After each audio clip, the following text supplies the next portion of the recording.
Put very simply, there are a lot of data now pointing to the fact that eating during the nocturnal phase of the 24-hour cycle is very detrimental to one's health. In fact, when we eat can either enhance our health or can diminish our health. When we see light, can enhance our feelings of well-being or can diminish our feelings of well-being. I've talked many times before about this on the Huberman Lab podcast, that during the daytime you want to get as much sunlight and other types of bright light in your eyes as is safely possible, and then you want to avoid light in the middle of the night.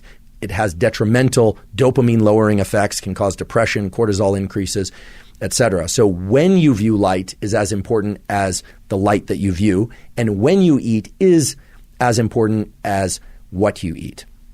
In this study, they saw something really interesting, which was that not only did restricting food to a particular phase of the 24-hour cycle benefit things like lean body mass and fat loss and a number of health parameters that I'll talk about in a moment, but it also anchored all the gene systems of the body and provided a more regular, stable, so-called circadian rhythm or 24-hour rhythm.